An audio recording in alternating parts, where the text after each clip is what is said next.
Hello, everybody, and welcome to our latest transition webinar designed to help secure a sustainable future for your farm business. I'm your host, Johan Tasker, and as we say at the beginning of all our transition webinars, when we talk about a sustainable future here at Farmers Weekly, we mean a future that's sustainable financially, not just environmentally, and that means profitable farming. Our topic for this webinar is how a simple review can future-proof your farm business. How a business review can provide the foundation for a switch to a proactive management style. The top performing farm businesses produce more profit by taking a detailed approach to their farming activities, input use and output strategies. And this attention to detail means they have greater control, allowing them to move from a reactive to a proactive management style and to seek out opportunities. It also makes them more flexible, adaptable, and more resilient to threats from market volatility and indeed climate change. Underpinning this proactive setup is usually a detailed business review that identifies threats and opportunities.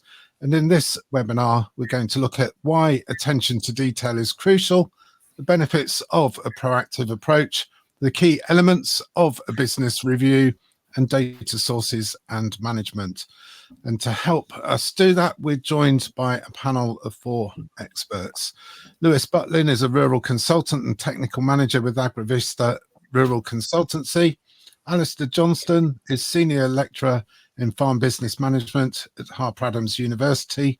Claire Mike is Director of LeafMark and International Development, and Olivia McDonough is Farm Bench Manager with the Agriculture and Horticulture Development Board, all of them supporting farmers in exploring their costs of production and looking to improve their farm profitability and resilience. So welcome, everybody. I think what we're going to do, we'll start with a broad question. There are questions coming through on the audience engagement box that we have here. So if anybody watching wants to submit a question, please do that using the chat box facility.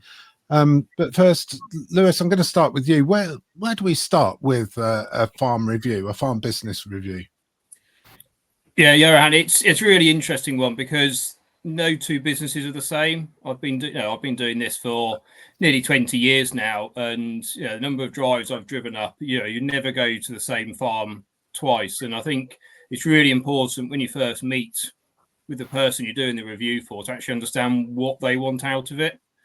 9 times out of 10, you're usually there to see a business that's in trouble, surprisingly, and actually, which makes it really hard to then come up with solutions. However, it's actually really good to actually review a business when things are going well. And I think that's actually one of the key things to do. And it's trying to understand what the problem is or where the problem isn't, identifying where potential problems could come, and also identifying things that are going well. As that's also good. I've done reviews before. I've turned up on farm, done a review for them, and actually couldn't find anything wrong. And from the business point of view, they were actually really pleased. It was a succession business. The daughter was taking over from her father, and she just wanted to know where the business was and what she should be doing. And when I looked into it, I said, well, if you keep going as you are, you're actually on good track. So it's understanding what the actual person, the farmer is, and what they want to get out of it.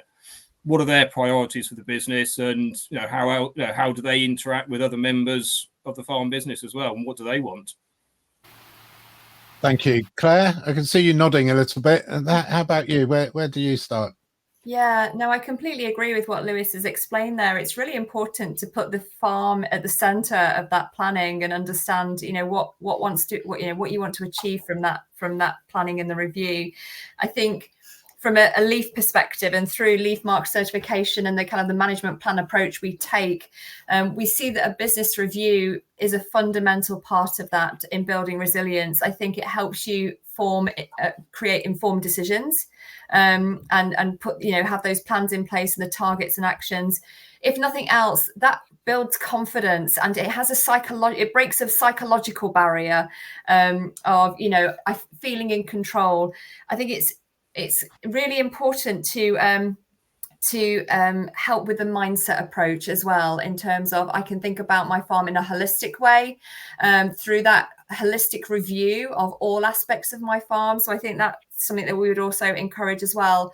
And I think taking that kind of flexible approach as well, building flexibility into your planning and into your review, and understanding what it means, accepting that your business is unique, and no two reviews, no two plans are going to be the same, and your neighbour's plan is going to be different, or another farm in the same group as you, supply group as you, is going to be different. So appreciating that your review and your planning will be unique to your business as well, and embracing that, and also building in that flexibility for continuous improvement. Those that know Leafa well will know that it's not about reaching a destination.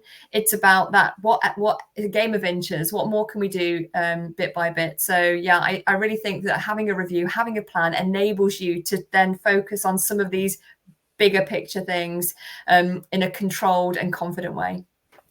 Thank you. I'm going around everybody here for this first one. Alistair, how about yourself?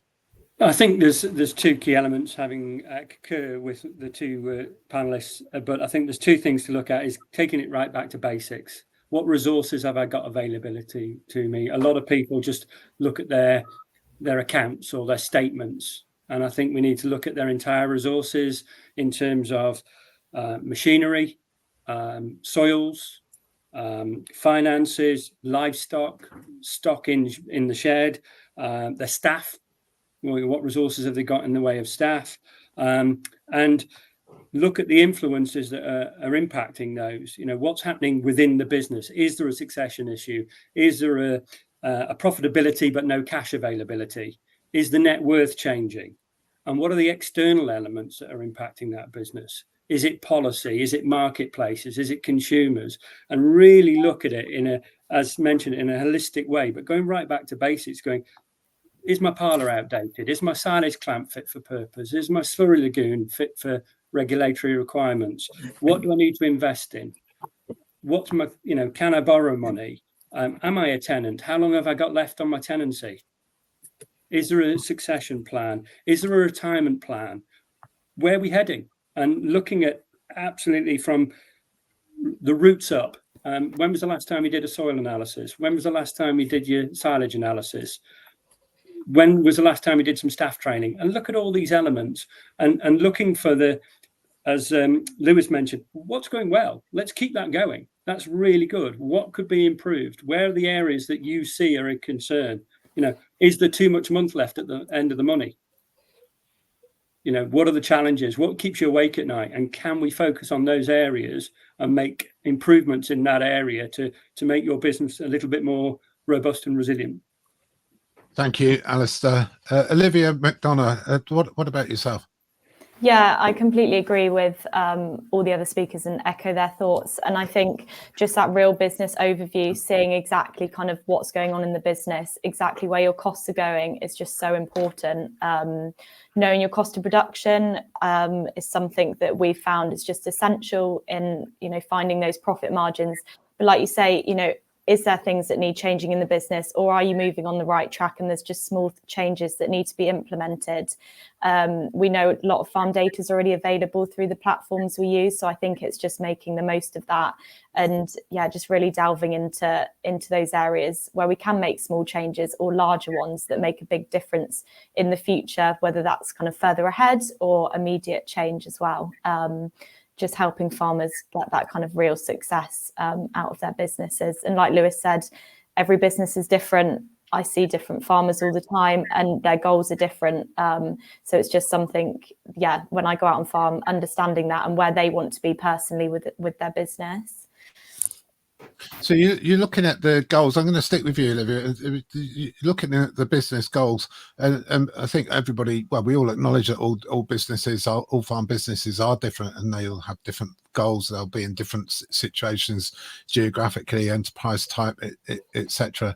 But you do see it as being important to benchmark your enterprises and benchmark your business against other businesses, despite those differences. Could you explain the benefits of doing that and how that works? Yeah, so with the Farm Bench tool, we obviously look at all the costings and inputs that go into a business. So I think it's just, essential to know where those costs are going. We see kind of your variable and overhead costs really influential in those kind of profit margins at the end of the production year. I think, just knowing where those costs are going, and even small changes, I say to farmers, it's not huge cutbacks in costs all the time, and maybe increasing costs in certain areas. I've seen some livestock farmers, increasing vaccinations, which is obviously an increase in vets and meds fees, but their overall kind of mortality rate is lower. So then we're getting that increase in kind of profit per head at the end of the year. We also, like you were saying, benchmark against other businesses. So we look at those kind of top, middle and bottom performing farms, and the farmers are able to compare their farm figures to what those other farms are doing. Why are they spending more or less in that area than I am? And I think it just kind of gets the ball rolling and gets you thinking, and also, drives change and just like ambition, I think, in a business, which is really positive. Thank you. And farmers can do this themselves through your tool. So this is something that from the start, if somebody wants to do this, they can introduce or implement these, start looking at all of these different areas, looking at what their goals are, looking at whether their silage clamp or slurry store, whatever it might be, is up to scratch. It's also, Claire, I'll come to you. There are things that you can do yourself, but often a third pair of eyes, another pair of eyes coming around the business they're gonna spot things that perhaps we're all used to and we take for granted because they're always there and we walk past them every day and we never really question them.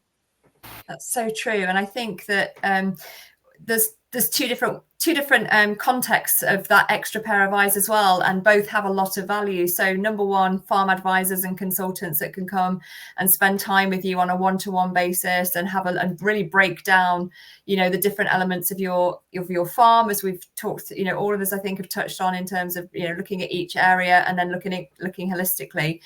And that fresh pair of eyes can be incredibly important, not only just as a different pair of eyes, but also they come with expertise. As a farmer, you'll be incredibly skilled at many aspects, but you won't always be an expert in all of those aspects of, business planning, building resilience. And so having that expertise come onto your farm can be incredibly helpful in decision making.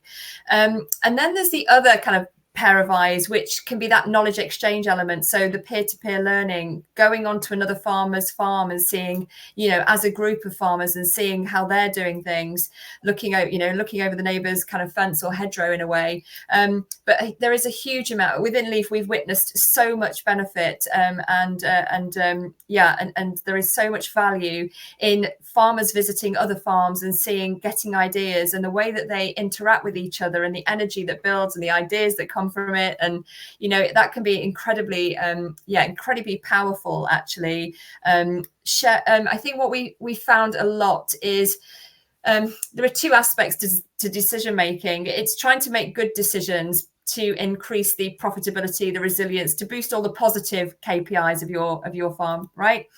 But there's also the other way around of how do I manage risk? How might I learn lessons from others, or how might I see how others are doing it so I can remove risk from decisions? And that's where these opportunities can really speak into both of those types of question, in terms of how do I do better? How can I increase the positives? How do I minimize and mitigate against the negatives as well? Thank you. Alistair, I'll come to you. And this idea of another pair of eyes. So I think I said a third pair of eyes. Third pair of eyes. It's extremely valid, because you can be so in your business that you need to step back from it slightly. And as Claire mentioned, going on farm visits or organised visits, or some of the things that AHDB do in terms of their farm walks and visits, is really important. I think we have to remember as well that most of the people who are willing to open up their doors have succeeded, and they think they're doing right, and people will follow them and go. But there's a lot to be learned by people who've tried something and it didn't go quite as well as they expected. So I think learning from failures is just as important as learning from those people that have succeeded. Because if we look at that benchmarking model and we look at benchmarking information, where do we want to be in that league table? Where's our aspirations? It's really hard to stay at the top all of the time, and you don't want to be at the bottom all of the time. So a slight movement to some people is fantastic. But if you look at an average, if 50% of the businesses are above average and doing well, that means that 50% are actually below average and are inefficient. So where are you? And if you don't benchmark yourself, you've got no idea. You think good is good, but you don't actually know what good is. So I think going out and learning from people who've made mistakes, learning from people who have managed to get through those challenges and said, this is what we did, and this is what we found was a problem. If you can manage that problem before it occurs, you're in a much better position, because prevention is always better than cure. Thank you. Thanks. Lewis, I mean, this isn't just about cost cutting, is it? This is about a wider view of the business, about efficiency, productivity, margin improvement, etc. Yeah, it is. And I think, the problem we have with farmers is they become quite blinkered. They become very focused on their own business. They can't look out the box. They can't see the other side of the hedge. We've seen quite a lot of stress over the last 4 or 5 years with market pressures, with climate, with everything they're doing, the policy changes, that actually you become so engrossed in your own business that you can't actually see a way out. And from a mental health point of view, that can actually be really bad. I see farms all across the country. I work nationwide, and as I say, I've been up many farm drives, and although no two farms are the same, a farm I saw last week might actually help a farmer I see next week. And the ability to look back at the experience and actually go to these farms and actually say, look, you've got something really good here.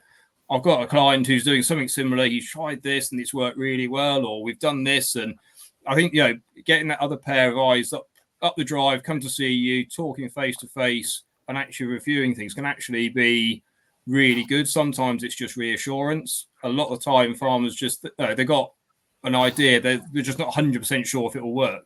And they just need that extra help and guidance, or a bit of expertise in a certain area to help them get through it, and just to make sure that their thinking is right. And I think that's really, really important to do, because otherwise, you do become trapped on your own farm and you can't see a way out, and you can't, especially when things are going bad.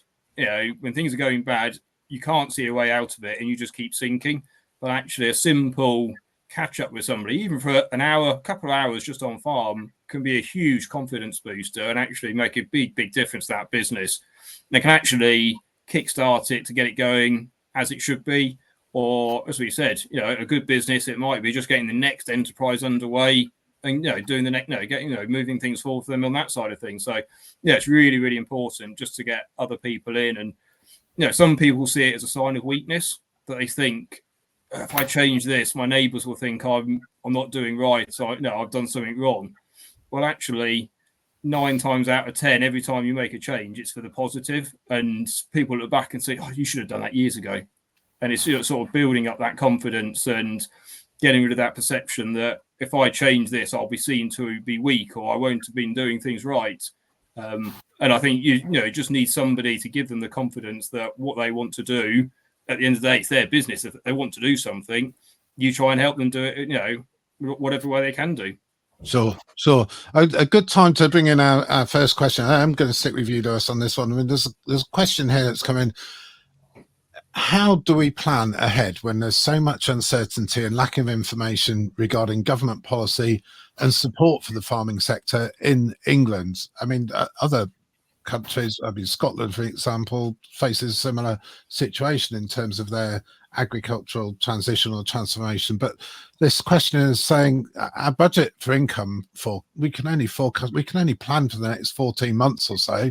It's really, really difficult because there's so much uncertainty out there. And we've seen it with things like the Sustainable Farming Incentive, mid-tier countryside stewardship.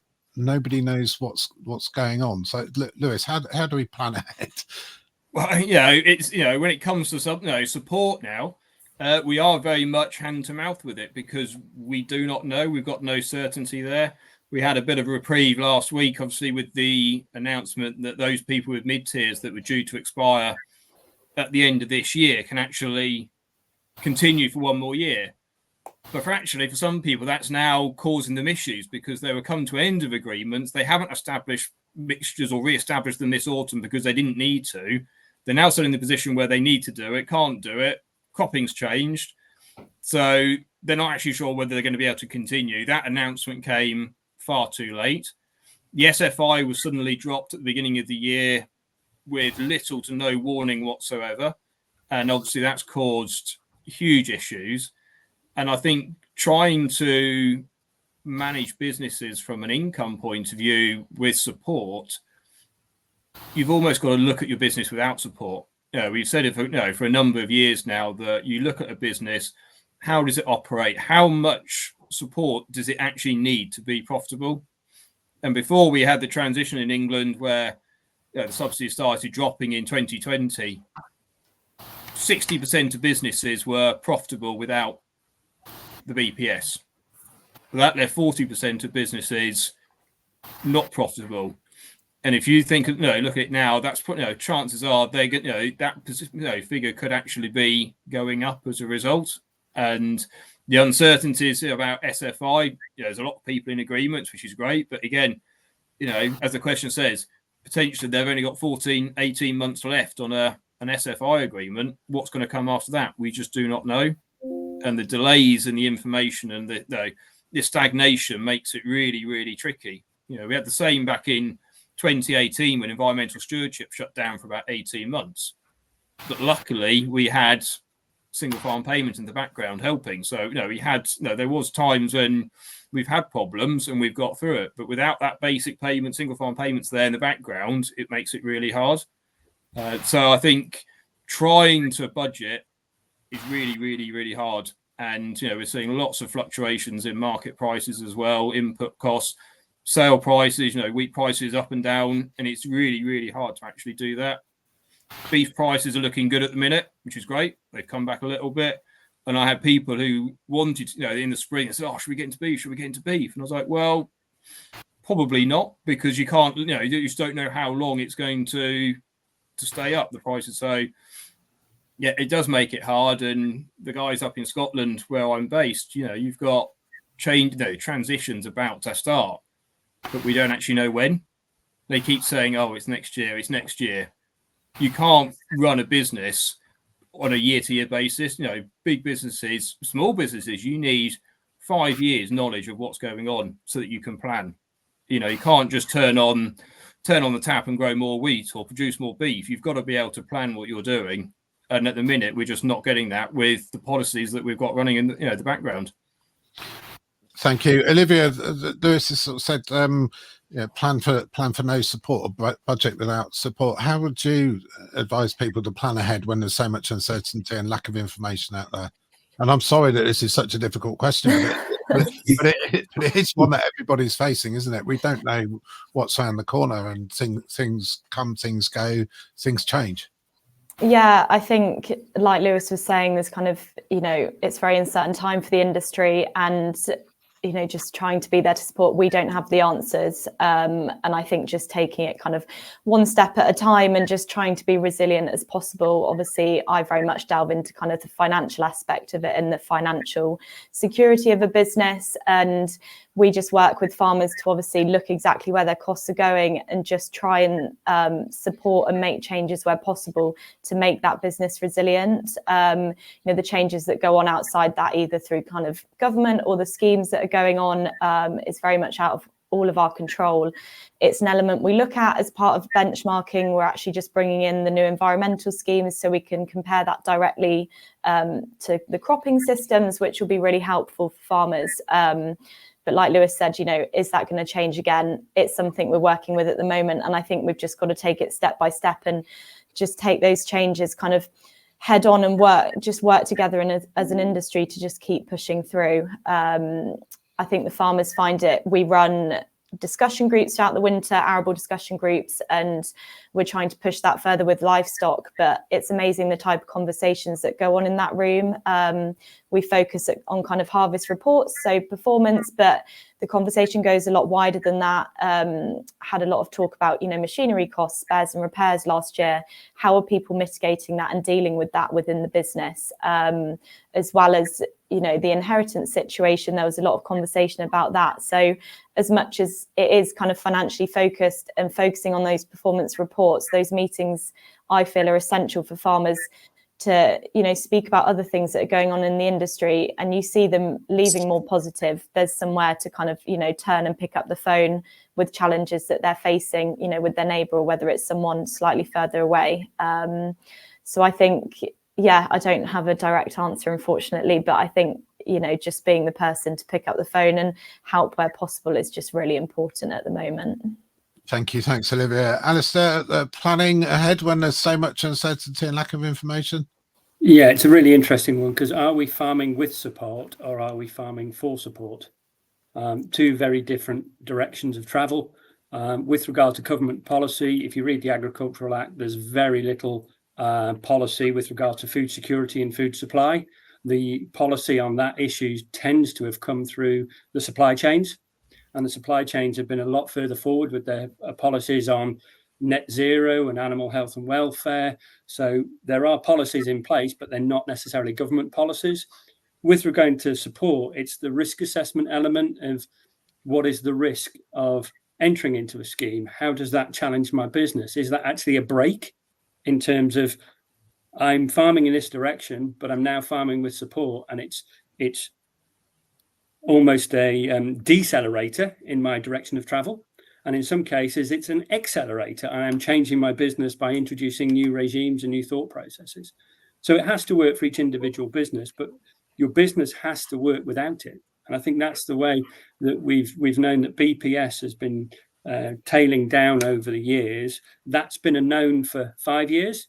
How many people have actually changed their 3-year strategy, their 5-year strategy? How many businesses are exactly the same now as they were 5 years ago? And this is a known. And it's all very well saying, well, the government will bail us out and the government will bail us out and they'll help us. There is no sign of that. So I think we have to be quite realistic and say, does my business work without it? And how can I be the most efficient I can be without it? And if it comes, it's a nice to have, and it will help my business. But as Lewis stated, that extension in mid-tier is absolutely, great for those people that are concerned. But are they going to change their business, or are they just going to keep going, well, I've got another year, Are they changing the way they're doing things? And I think that's the key, is that we've got no direction from government. We've got no policy on food security or food supply.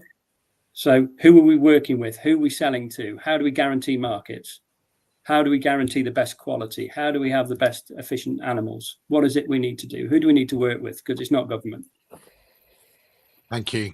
Claire, I'll ask the same question to you, and then we'll sort of come on to something else that I'd like to ask you. Yeah, planning ahead when there's so much uncertainty. Yeah, the notes I've scribbled, the thoughts I've scribbled are so aligned to what Alistair was just sharing there, in terms of, we cannot rely on public government support, public money. So, but the good news is that we are seeing an increasing recognition of responsibility from the private sector, from your customers, and also the finance sector as well. So I think, how can you look at speaking with your customers and seeing if you can get better contracts, longer contracts, or whether you can do things differently to secure better relationships with those customers? How might you introduce new customers, for example? Also, what are the controllables on your phone? There's nothing you can do about the things you can't control, like government, as Olivia quite rightly said, but what can you control? You can control what your own priorities are. You can control the things that that you're doing well and you can do more of. You can control the things that you should be stopping and you haven't got around to yet. So what can you do less of? What can you start to drop? And then, like I say, I think it's about turning to, the private sector to support your business. And, there are, over the course of the last 18 months, 2 years, we at Leaf have enjoyed really brilliant new relationships with, for example, HSBC, with Barclays, with Oxbury, who are all now offering preferential rates and preferential green finance to those farmers that are Leaf Marque certified. And in some of the cases, particularly in HSBC, for example, that is not ring fenced for green investment. If you are LEAF Marque certified, then you have the freedom to spend those loans however you see fit for the resilience of your business. So, there's an increasing recognition from other parts of the industry, non-public sector actors, that we all need to protect our farming industry. We all want farming to thrive. We need to build food security. There's no two ways about that. So I think we are really encouraged from our vantage point at LEAF to say that we're pleased to be working with other parts of the sector who are stepping into that role of responsibility where policy is not. And stay with you, Claire. I mean, and the LEAF Marque, you are seeing an uptick, so to speak, in interest from the private sector. Is it a viable alternative? Well, you seem to be saying that we should no longer be looking at. Everybody's sort of said this. Really, we can't rely on the government. We have to look elsewhere and focus on the things that we could change ourselves, rather than relying on things that that are out of our control. Yeah, it's an excellent point. And actually, if you look at the food sector in its entirety and how it's kind of developed, and the assurance that we've, the wonderful high quality food industry that we've developed here in the UK, a lot of that has been driven for a very long time by the private sector. LEAF Marque and Red Tractor and all these standards that play a role in our sector are all private voluntary standards fundamentally. Now, you might argue that that's all very well until my customer tells me we have to do it. Okay, that's a slightly different argument. But if it wasn't for these standards, that what would there be? So I think that it's recognizing that we've built that assurance, we've built that strength into the industry already. It's been part of the nature, part of the DNA of the food system here in the UK for a long, long time, actually. And so, continuing to work with the private sector and working more with the private sector, and not relying, I'm not saying we should rely on the private sector. I think that's not the right framing. We shouldn't be, farming should not rely on anything. It should be able to stand up on its, own 2 feet.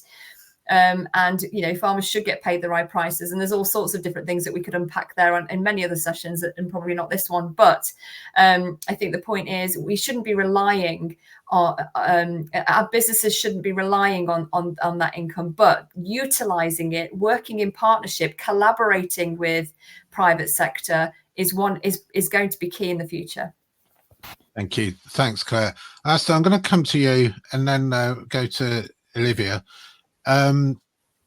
We've spoken a lot about the business aspects of reviews, but how do we integrate, and indeed do we integrate, environmental performance? I think you mentioned things like soil health earlier on, and biodiversity, carbon into that sort of holistic analysis. This is not just about finance is what I'm talking about. There are other things too, and I'd like to sort of cover the environmental aspects of a farm review, and then perhaps move on later on in this discussion to the human aspects of it and family dynamics, etc. But just for now, the environmental side, how do we account for that? So first of all, to be environmentally sound, or to be environmentally beneficial, or to invest in the environment, you've got to be financially sound. You've got to be in the black to be green. If you haven't got a lot of money, you invest it in things that make you more efficient. But if we look at the environmental side, if you look at how carbon audits are performed and what they're looking at your efficiencies. They're looking for things that are coming up your drive.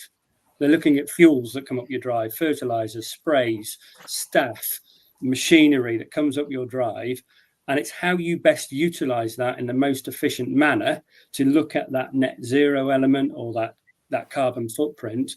Because what goes down your drive in terms of outputs has got to be better than what you bring up your drive. So when we're looking at the carbon footprints that many supply chains are doing, and they've been doing it way before governments have organised it, and they're looking at getting a score, well, that just gives you a baseline. It just gives you a mark. It gives you a score. It's how you utilise that information and data. There will be elements in there of looking at efficiencies on feed, on fertiliser, on fuel use, on methane production, on livestock efficiencies. Once you've got that score, you're only benchmarking you against you, because as previously mentioned by the panelists, this is about different farms, different circumstances, different livestock numbers. You need to keep doing that in a progressive manner to see a gradual improvement. You can't compare yourself to the neighbour. It's your score. The challenge we face with those scores and with that, the matrices used, is there's a plethora of matrices. And if you've used one and I've used a different one, we get a different score based in the information that's gone into it. And that information has to be accurate. That information has to be a true reflection. And I've had it on many occasions when people say, which matrix should I use? And I said, well, why? They go, I want the one that gives me the lowest score. Well, that's all very well and good, but it will fluctuate as years progress. But you need a base, and then you need to do it repeatedly to show that you've got that improvement. And people may think, well, I've got a score of 1 litre of milk equals 1 kilo of carbon equivalents. I'm net zero, 1 equals 1. So why do I need to become more effective and more efficient? You know, I've already hit my goal. And if I offset my hedges and I offset my soil, I'm a much better farmer than I think I am. So that's one of the challenges, is we all want better air, we all want better water, we all want better soils, we all want better cows, we all want a better environment. It's finding that balance. And when you get a score and when you get information, what does it actually mean? How do I utilize it? What can I do differently? I want to be getting better all of the time.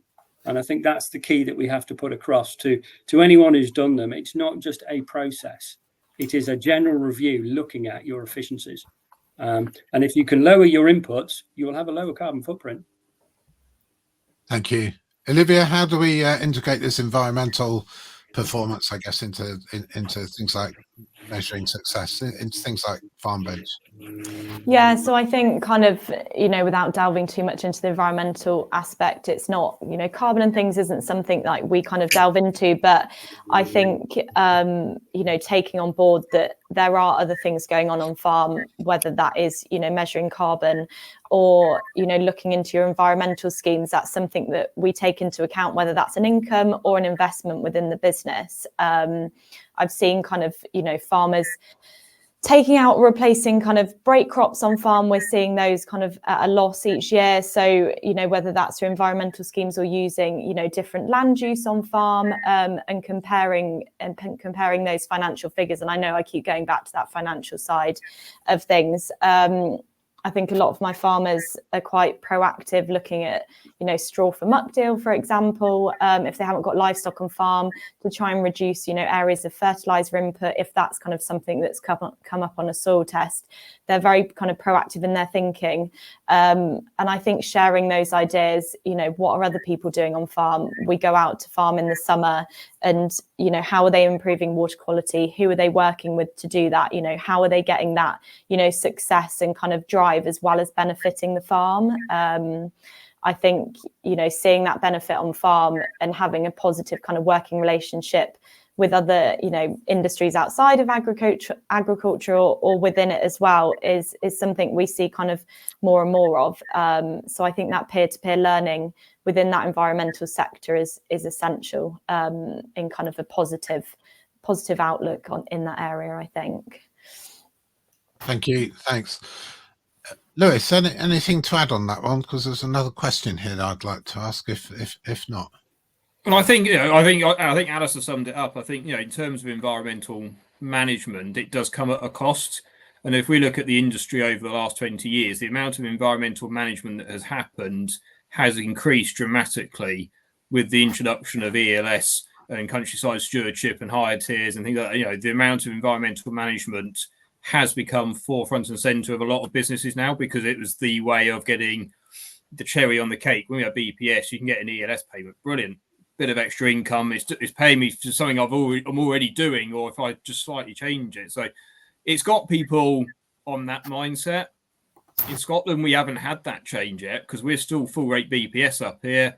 And apart from EEC schemes, there is no whole farm available environmental management programs available. You just don't, you know, they don't exist. You have to get paid. You know, if you've got arable land, you're doing EFAs still, but we don't have that easy access to environmental payments. So that's something up here. It's going to be a change of mindset when the policies change up here. So it does come at a cost. And I think, as you were saying, what else can we do? Soils have been forefront and centre for the last 5 years. They've suddenly become really important. And obviously, as a business, we've been running soils workshops and looking at soils and the way they work for the last 10 years. We've got our trial site at Lamport in Northamptonshire that's been going 10 years now, and that sort of evolved into looking at soils and getting the soils working better, which ultimately leads to better crop productivity, better grass growth, but better feed, better quality of what you're producing. So by doing that, you're also getting the environmental benefits as well. You look after your soils, having less inputs on them, but still getting better outputs. That's obviously an environmental improvement without necessarily getting paid directly for it. And the likes of the SFI have certainly helped over the last 2 years, getting people into more thinking about their soils and what they can do. And I think people are starting to realise that actually, okay, maybe we don't get paid for it now, or we won't get paid for it, but actually we've seen a benefit from doing it, so we'll continue doing it. And I think, that was, some of the positives. And, we hope that the SFI will be back next year. There's meant to be funding in the budget. It's meant to be there. So it'll be interesting to see, obviously, announcements in the new year, how that pans out. But, I think there's been a lot of lessons learned, and hopefully they'll continue going on. Thank you. Thanks, Lewis. A question here from Philip Day, who says, farms have become ever more complicated in an effort to spread risk and diversify. Is there a case for sticking with what you know best and doing it well? This is one of my sort of pet topics, actually, this one. But I think that we're all too quick in many cases to say, well, this isn't making a profit, we'll do something else in farming and diversify, rather than sort of looking at the core business and thinking, well, how can we improve it? And we're really good at food production. How can we make it more profitable? So Philip's question again. I think, Olivia, I'll go to you. The farms have become ever more complicated in an effort to spread risk and diversify. Is there a case for sticking with what you know best and doing it well? Yeah. I think definitely, obviously, like I said earlier, we look at kind of the top performing farms, and we've done kind of further analysis into, why those farms performing year on year, why they're kind of making a profit year on year, and kind of getting that real stability, and knowing your technical excellence and knowing where you're succeeding on farm and kind of where your focus is was one of the things that was pulled out within that data. Focusing on not trying to juggle too many balls and focusing on what you're good at has shown to be within those top performers. So I think kind of the data is there to show it. Focusing on kind of where your technical excellence is and your knowledge is kind of speaks for itself. And we've kind of got the data to back that up through kind of the years of Farm Bench that we've been looking through as well. Thank you. Thanks, Olivia. Claire, I mean, Leaf Mark is adding value to, or certainly opening markets for producers. Yes, no, that's absolutely true. It opens up markets. It helps with future planning as well, knowing that you will, that you are compliant, or that you will have contracts into the future. I think this question is also really interesting. It reminds me of a book that I read, Good to Great by Jim Collins, he absolutely champions the fact that, the best performing businesses all around the world in whatever sector are those that know what they are good at and stick to it and don't get distracted by all the other shiny new toys and things that come around. So I think there is a lot to be said for knowing what you're good at and having the confidence to stick at it. However, there is a caveat. As long as it pays to do that, right? So you could be brilliant at, your farm could be really highly performing, but if it's not bringing the money into your business to support, to support your future and to support the resilience, then I suppose there's a bit of a challenge there. So I would put the caveat in that as long as it makes financial sense to do so. But I would agree completely with Olivia. There's plenty of studies that would suggest that those businesses that have the confidence to focus. Now, through Leaf Mark, we encourage farmers, again, to do absolutely that at a micro level, let's say. So, yes, across your whole business, but also, it's how we would encourage farmers to break down their soil health plan, for example, or their water health plan, is not to necessarily start by having 20 different things in that plan, but actually have one or two things in your plan and do those really, really well, and then keep adding to that. So I think, yeah, you can take it from the business level, you can take it from quite, through a microscope as well. But yeah, I really would champion that, that again, that those businesses, no matter what industry you're in, that focus and know that they are good at what they do and spend time learning that they are good at what they do, are the ones that tend to rise to the surface and struggle less. Thanks, Claire. Alistair, what do you think? Case for sticking with what you know best and doing it well, better than anybody else? As mentioned, Olivia mentioned that the high-performing farm businesses have certain characteristics. One of those is specialise. One of those is be really good at what you do, attention to detail, but they also have a mindset of change. And as business changes, you have to adapt and change. So if we look at a modern day farm that's got modern day buildings, modern day equipment, and they've specialized, they tend to have left a legacy. And that might be historic brick buildings or areas of the farm or resources that are underutilized. They can then be used for passive income, diversification. It might be self-storage or it might be caravan storage. And you see some of those businesses diversify because they can and will, and others diversify because they have to. And if they have to diversify, they tend to surround themselves by that third or second pair of eyes. It might be a planner, it might be a consultant, it might be a bank manager, it might be a lawyer, a solicitor, it might be people who've done that with them. They go into the detail and say, this has to work, because if it doesn't work, we're going under. And if they use the same mindset for their business as they did for their diversification, they may not have had to diversify. And some of the diversifications that have occurred, they have specialized. They've gone into a specialist area. And what's happened is the on-farm diversification has become the business, and the farm has actually become the hobby or the diversification. So it really does come down to your resources, your ability, your finances, your staff, as to which way you want to take this. But the high-performing businesses do specialize and do have a wide portfolio. And other businesses have this huge, very complex portfolio of issues, and then they realize they don't have enough staff, they don't have enough resource to maintain it, and things start to give.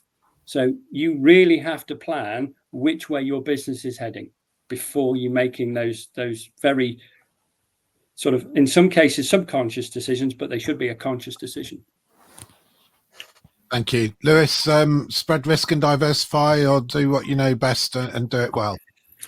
Well, I think you're better off doing one thing well than lots of things badly. It's quite a simple one, but there is, again, a caveat in that if you're putting all your eggs in one basket, just doing one thing well, what happens to that market if something happens and that's all you're doing? If you've got no other outlets for things, then and all you've done is specialize on one thing, you could be left high and dry. So I think, yes, concentrate on what you know best, but maybe sort of diversify on that side of it. If you can grow wheat really well, then maybe you can grow oats really well. Maybe you can do something else. Don't necessarily go completely on a tangent to what you're doing well. Just stick with this type of farming that you know well, the farm that you can do well, the machinery you've got set up for, and stick with that, as opposed to going too far off doing something different. If I may, if we see industries that have specialised within the agricultural sector, it's tend to be the intensive sector, the pig and poultry sector. They've specialised, they've gone forward. There's very few people sort of managing those systems. They've done quite well without support. They tend to be landless, some of them, and they are an example of how things can work. May not necessarily work in other sectors, but that specialisation has worked in those particular enterprises. Thank you. Another question from Helene Corrie, who says, are new technologies helpful, such as remote monitoring, in gaining insight into farming business activities? So again, this is about reviewing the business itself. Claire, I know you mentioned shiny new toys and stuff, but can shiny new toys, such as remote monitoring, help in gaining insight into the business? What do you think? Yeah, it's a great idea. Yeah, it's a great point and a great question. And I think at Leaf we are encouraging farmers to be quite open-minded about embracing technology to help them. From our perspective, let's say if you relate this question to the environment, it's how might we monitor, for example, the activity of biodiversity on my farm or something along those lines as an example. I think that hands-off approach is so important moving forwards as farmers and farming businesses become busier and busier with more and more pressures on them, time pressures. Then yes, I don't think we've got any choice but to look at how we might use remote technologies or hands-off technologies, and they can be incredibly successful. I think there's a lot that's still in that kind of piloting phase, testing phase, but actually let's not forget how powerful even the simplest of technologies that every farmer probably has, which is a mobile phone actually, and what you can achieve just by using a mobile phone nowadays is incredible. The apps that you can engage in, the monitoring that you can do, and how it can help with your decision making as well. So yes, we would say wholeheartedly that there is a role for technology, there is a role for remote sensing, remote monitoring moving forwards. And then it moves on to the next piece, which might be less palatable or might be palatable for some, which is the role of AI actually, in terms of what role will that have in farming and agriculture in the future. And I think there's some, whilst there's obviously risks and concerns, I think there's there's some exciting opportunities moving forwards in terms of what is the role of AI to provide support for farmers in decision making, where you can look at different scenario planning. You can do scenario planning and things like that, or you can fill in gaps of data that you don't have by using AI. You can model, you can predict, you can do all of these things, which actually will be hugely beneficial and useful to the farming industry moving forwards, particularly as we've alluded, we've already answered questions on uncertainty. How do we start to fill in those gaps so that we are less uncertain, not necessarily more certain, but certainly less uncertain? So yeah, I think new technologies, monitoring, and hands-free farming to an extent, not entirely, and there is definitely a role for AI moving forwards as well. Thank you, Lewis. Yeah, definitely. I think we see farm businesses growing. They're not literally all on their doorstep now. You can't look at your crops necessarily all the time just from the kitchen window, just driving up your drive. You've got people with blocks of land spread out over bigger areas now, especially more of the specialist crops, looking for clean land with potatoes, veg, and being able to use this remote monitoring is really useful to them because it just saves them time. The specialisms involved in looking and caring for those crops, if they've got the sensors out there doing the scouting for them, then at least it sort of highlights problems that they can then go to without necessarily looking at everything. So again, I think it is a really useful technology. Even simple things like weather stations. You've got a farm 20 miles away, you're about to leave with a sprayer, you look at your weather station and it's trucking it down with rain, or it's blowing a hoolie over there, not to leave. So it's sort of simple things like that can actually help. And then, we've been doing quite a lot now with satellite technologies and using the satellites for looking at crops, looking at variations, looking at variable applications of nutrients. It's all bringing in this technology, and as satellites get better and the accuracy gets better and the application equipment that we're using gets more, gets better, then, that's sort of leading to efficiencies. And it's sort of now this natural step. And as Claire says, whether AI starts coming in and sort of predict, model predicting of crop growth with weather patterns and all this lot, if that starts coming into it, it brings a whole new dilemma into the business and actually where you go with things. Thank you, Olivia. This idea of using new technology to gain insight into your farming business activities. Yeah, no, like Lewis and Claire were saying, I definitely think it has a place, and it's forever growing, wherever developing new technologies to, help within farming. I think from kind of where I sit, it's kind of a real balance of like investment versus outcome. What areas of the business is that going to aid with? Are we, going to see kind of a financial benefit, whether that's alleviating labour stress on the farm and, increasing kind of ease of the job in some ways. We've seen obviously kind of specific spray applications and the development with that, obviously that's lowering kind of input costs as well as benefiting environmental factors as well. So yeah, definitely echo what Claire and Mike said. I think from kind of my hat with the benchmarking point of view, we always kind of look at investment over outcome and, you know, say about data-driven decisions and, you know, where are the benefits going to sit within the business, and can we identify them kind of before stepping into, with a lot of technology in farming, a big investment. So I think from where I sit, that was probably my point of view. I've been scribbling some notes down as people have been talking. So Thank you. I'm going to move on to the next question, unless Alistair really wants to say something on this one. But Alistair, I'm going to ask you the next question. I spoke about, so we've done the financial side of things, we've done the environmental side. In terms of, I think you mentioned succession earlier on, but how do you handle family dynamics and succession planning within the business review? Because families often have competing or different ideas, or different family members will have different ideas, but often you find that the best farm businesses are those where people are motivated and aligned and all sort of moving forward in the same direction, and they're very clear on what the end goal is. Yeah, I mean, I think that comes down to looking at individuals' objectives and targets and where they want to be and where they position themselves.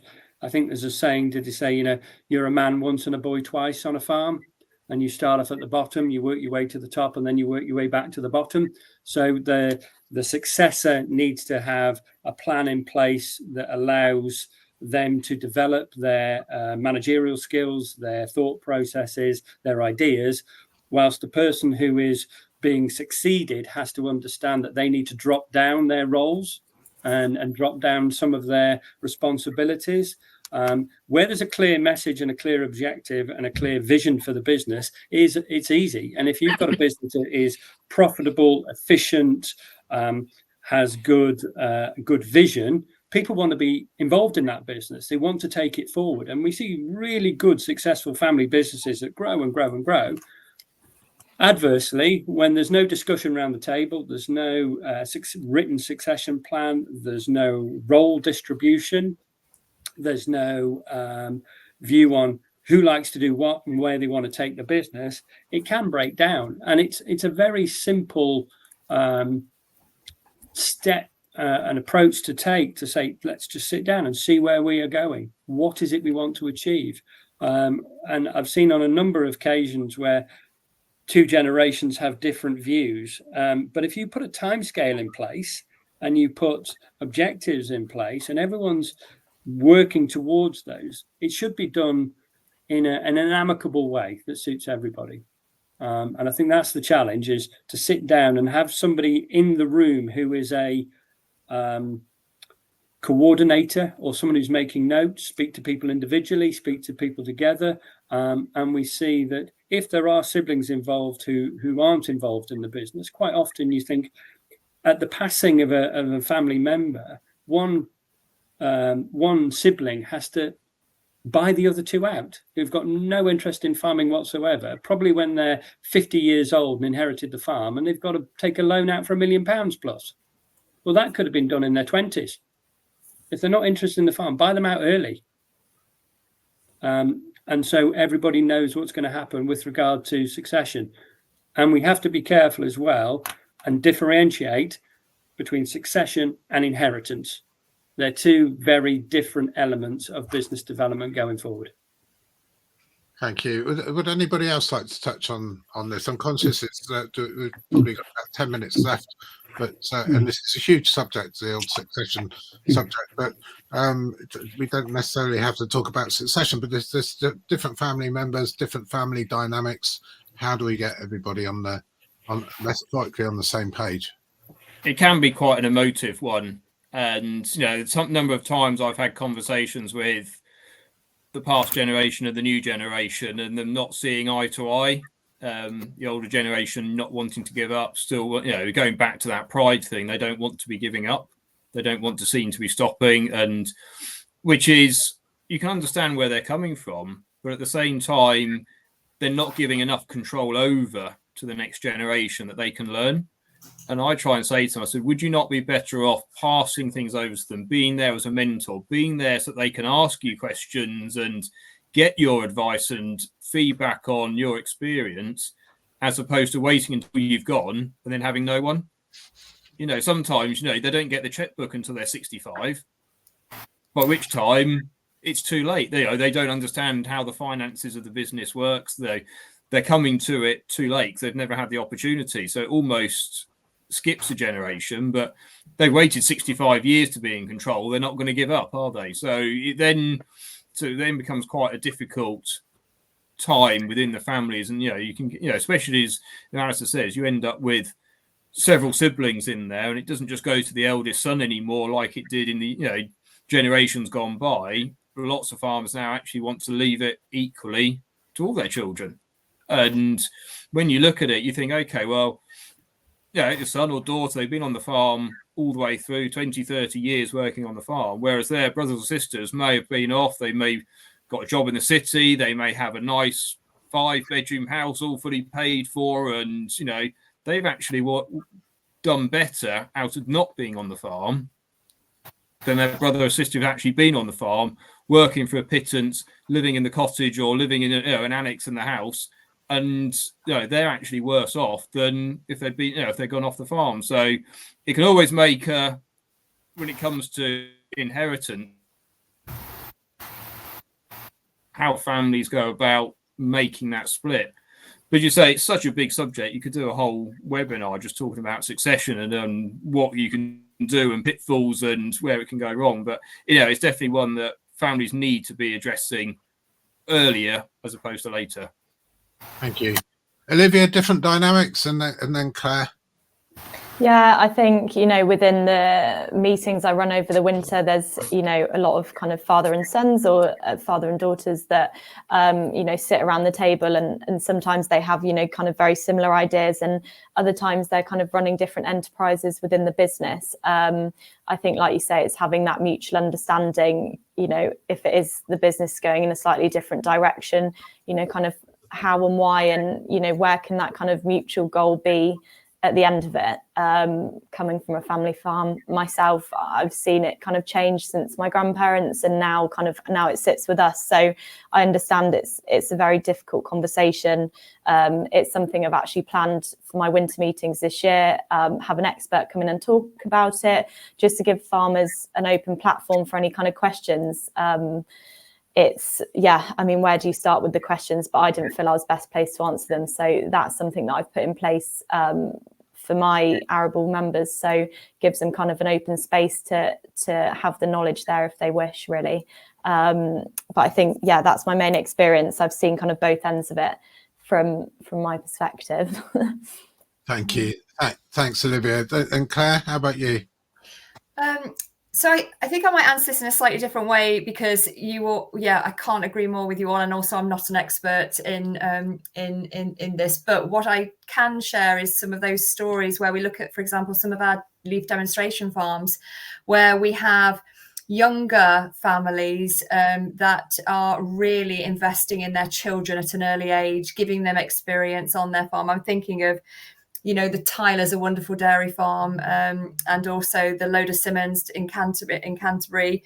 And it's so inspiring to see the younger generations being involved in farming from a very, very early age, so that you are kind of future proofing for that, you know, that legacy of the farm, the legacy of the business, if that's what they want to do in the future. So I think that there's some great, really positive stories, farming family stories as well, where, you know, there is that huge investment in education and inspiring the younger generations to want to carry on farming and to do that well and brilliantly in the future. Thank you. We've got another question. I'm gonna ask that because it looks to me as though it's a good question to wrap up with. But before I do ask that question, you've all intimated that you do in some way encourage and offer or have offered farm reviews as a service. But what do you offer after the review to ensure that those recommendations are, I guess, implemented and progress is tracked and stuff actually changes rather than so that I guess it'll be on paper or on a computer in some form, but it's going to be written down. It's going to involve words, but it's not going to just sit on the shelf and gather dust. It also has some sort of practical purpose as well, and it will facilitate change. I'm going to go Claire and then Lewis. Brilliant. Yeah, well, I think probably I'm at a great advantage here in terms of we have a very practical process that we ask farms, or we encourage or support farms to follow, where they can use a self-assessment tool, the Leaf Sustainable Farming Review, which can help measure the practices and the outcomes that farms are achieving around those areas of integrated farm management. But then in terms of the so what next, well, we then can use the data, and we can support farmers to go a step further and to use that process to build management plans, a soil management plan, a water management plan. And then from there, they can go on and become LeafMark certified. So there's kind of the final validation of what they're doing as well. So for us, there's quite an easy journey that you can articulate in terms of you can start with a review, and then you can build plans and set actions and targets, and then you can have that checked and audited and verified, and you can get benefits from that as well. So, but also in terms of the support to do so, we're not just a certification system, we're not just the review, we are also the knowledge exchange with the research, with the projects, with the training, with the events. We connect you to advisors and consultants. So as well, it's almost the analogy I share is that, through LeafMark, we can set that bar, or through the review, we can set that bar. But then through all the other activity, we can go on that journey with farmers and growers and support them along the way. So, yeah, I think it's there's quite a clear journey when you come to LeafMark for that. Lewis, you keep tabs on things, and you're not just in the business of doing a report for somebody and walking them through a review and then leaving them alone. You'll be hand holding or arm around the shoulder, walking them through what they need to do afterwards as well. No, exactly that. The good thing about the reviews, a lot of the time when you get asked to do a review, it's for a new business. It's not usually, you don't usually do a whole farm business review for your own customers or your existing customers. You do some of them, but a lot of the time it's for a new customer. So you get to really know the ins and outs of their business, and you set in place a plan for them. You've done it for a reason. You've done it with their best interest at heart, and you actually want to see it come to fruition. You want to help them and guide them through it. And you set your targets in there, and you make sure those targets are achievable for them, and then you help them through it, and then you get to see the business evolve and develop. And as you're doing it, you're almost then carrying out mini reviews as you go along. And the idea being that eventually they'll become a long-standing customer, and you've put them from point A to point Z, and you may have gone through all the different processes in between hand, but it's definitely something you don't just do and walk away, because otherwise there's no point doing it. There's got to otherwise they've invested in money and time into doing something. They've got to have seen the value. And so obviously, you talk about free advice, and lots of times there is funding out there to do reviews through one format or another, through one scheme or another. There may be some funding available. If they've invested in it in themselves, they'll actually add more value to it. They think, right, I'll put money into this. I want to make sure I'm getting my money's worth. So, right, you've told me I need to do this. I need your help to do it now. And that's most of the times they will come back to you and say, right, let's do this together. And sometimes you might signpost them that we need another party to come and help. And then you act as a facilitator to get that person in and make sure they know what you're trying to do. And then you become that facilitator for other specialisms coming in. And again, it's just building that trust from your client that you're there to help them and you've got their interests at heart. Thank you. Olivia? Yeah, I think just what Lewis was saying about facilitating, I think that's probably where my role sits more, rather than kind of the advice side of things. during the meetings, obviously sit down and kind of put in place, you know, the changes that people might want to make, and things. And, you know, we do that kind of year-on-year follow-up. You know, how have you implemented that? I deal a lot with kind of people's consultants, and, you know, we pull reports in different ways, like what's the most beneficial thing to that farm. So as much as I'm more of a facilitator than an advisor in that respect, we do work with them throughout the year if there's aspects that we can help with. But I think, yeah, looking at those kind of year-on-year changes, and, you know, very much kind of data shown in my respect with FarmBench, you know, those changes that have been implemented, or, you know, is that showing in the data? Have we seen improvements, and how has that changed the business? So I think I sit in a slightly different seat, with more facilitation side of it, but we're very much there to kind of support, like Claire was saying, through kind of events and training that AHDB do wider to kind of the FarmBench team itself. We try and create that kind of rounded support, you know, that people can access kind of at different parts within their journey. Thank you. And Alistair, yourself, how do you encourage people to actually take action rather than just sort of assess where they are? Well, a written plan is not a static thing.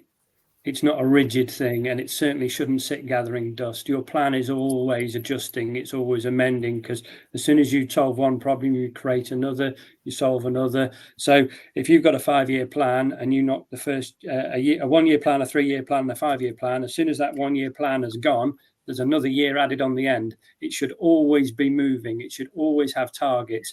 It should also have some key performance indicators in there.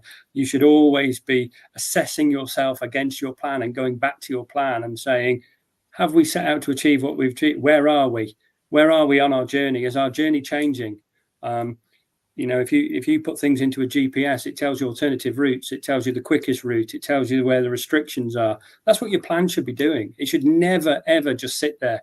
And every time you have a meeting with a client, it's like, let's get the plan out. Where are we? What have you done?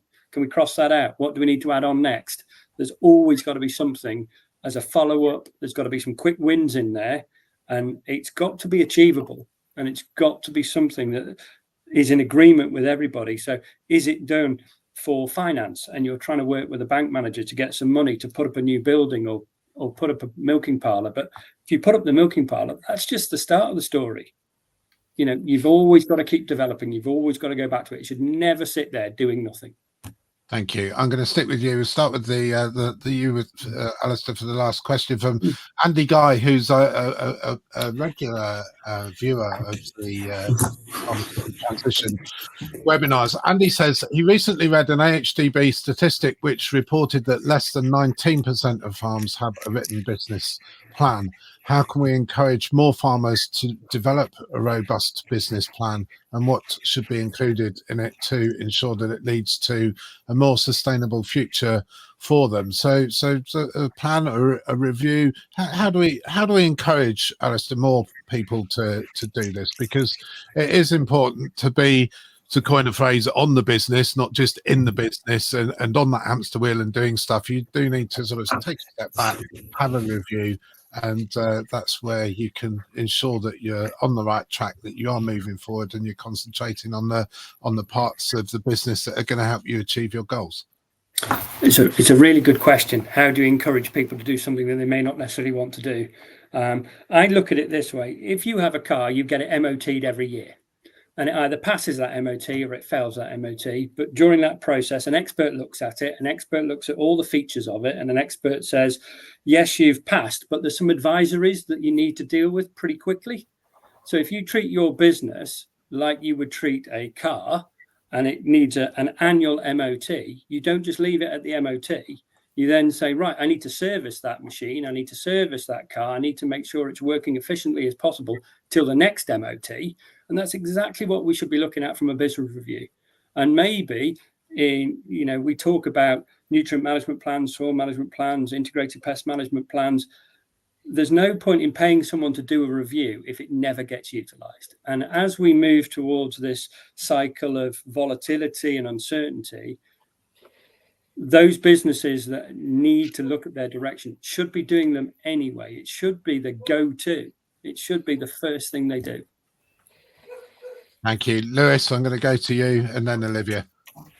It is that change of mindset, and I think Alistair, said it exactly as it is. You can't get somebody to do something if they don't want to, and they can't see the value. And I think for too many years now, people have just done what they do, which is farming. Most farmers, all they want to do is farm, and when it comes to the paperwork side of things and the compliance and the policy side, they just pass that on. They get someone like myself to do it because they can't be dealing with it. But as part of that, you can almost integrate that into a review. So you need to do their nutrient plan, their IPM plan, soil plans for them as part of SFI or part of farm assurance, or maybe sort of integrate a business plan within that, and actually you can use those as a basis for a business plan. And just by coincidence, you're actually changing what they're doing, and you can pinpoint them or steer them in the direction that they could be going with things to make improvements, and slowly, bit by bit, that actually becomes their business plan. And they're getting other benefits, and they can see the benefits they're getting out of it, and you're doing it for them without them knowing it almost. Thank you. Olivia? Yeah, I think the first thing that kind of came to mind was the vulnerability aspect of doing a business plan. None of us like to be vulnerable. It might highlight areas that we don't want to see. I see a lot of that in farming. When we sit down and look at the figures, I don't want to see my figures. They're not going to look nice, which I completely get. I think breaking down that barrier of vulnerability within the industry is really important. We need to look at the areas that we need to work on. It's not always pleasant, but the industry support is there. We just need to, find ways to access it. Like Claire was saying, they deal a lot with farmers. So do I, and Lewis and Alistair as well. So the industry support is there. I think, the ease of that accessibility and reducing that kind of admin burden of a business plan, it's obviously kind of a big undertaking. So just kind of, streamlining that to get the best outcome, and also just the detail at the end of it. We want something, at the end of it that's kind of useful year on year. But I think, my first thing I always say to farmers, you just got to be vulnerable and put your cards on the table, really. And, as soon as we've done that, actually, they feel a lot better. And, you see the benefits kind of follow, is what I kind of take from it. Thank you. Thanks, Olivia. Claire, encouraging more people to do this because it is beneficial. Yeah, 100%. And that's where the role of technology can come in again. So I'll keep my answer short because I know we're a little bit time constrained, but using platforms like the Least Sustainable Farming Review or the Farm Bench or others can help you build those plans. So it's signposting to those tools as well. Thank you very much. Right, thank you. And I'm going to draw it to a close there. So thank you very much to all of our viewers watching this Farmers Weekly Transition webinar, how a simple review can future-proof your farm business. Hopefully some ideas there. It doesn't have to be as difficult and as daunting as it might seem. And I think often with a lot of these things, the most difficult thing is taking that first step and actually doing it rather than thinking about doing it. But I'm going to say thank you very much to our panel, to Lewis Butlin, Rural Consultant and Technical Manager with Agravista, Alistair Johnston, Senior Lecturer in Farm Business Management at Harper Adams, Claire Mike, Director of LeafMark, and Olivia McDonough, Farm Bench Manager with the AHDB. Thank you to all of you for sharing your thoughts and insight with us. And this webinar will be available again on the Farmers Weekly Transition website, which is fwi.co.uk/transition. But for now, thank you very much, everybody, for joining us this evening. Thank you.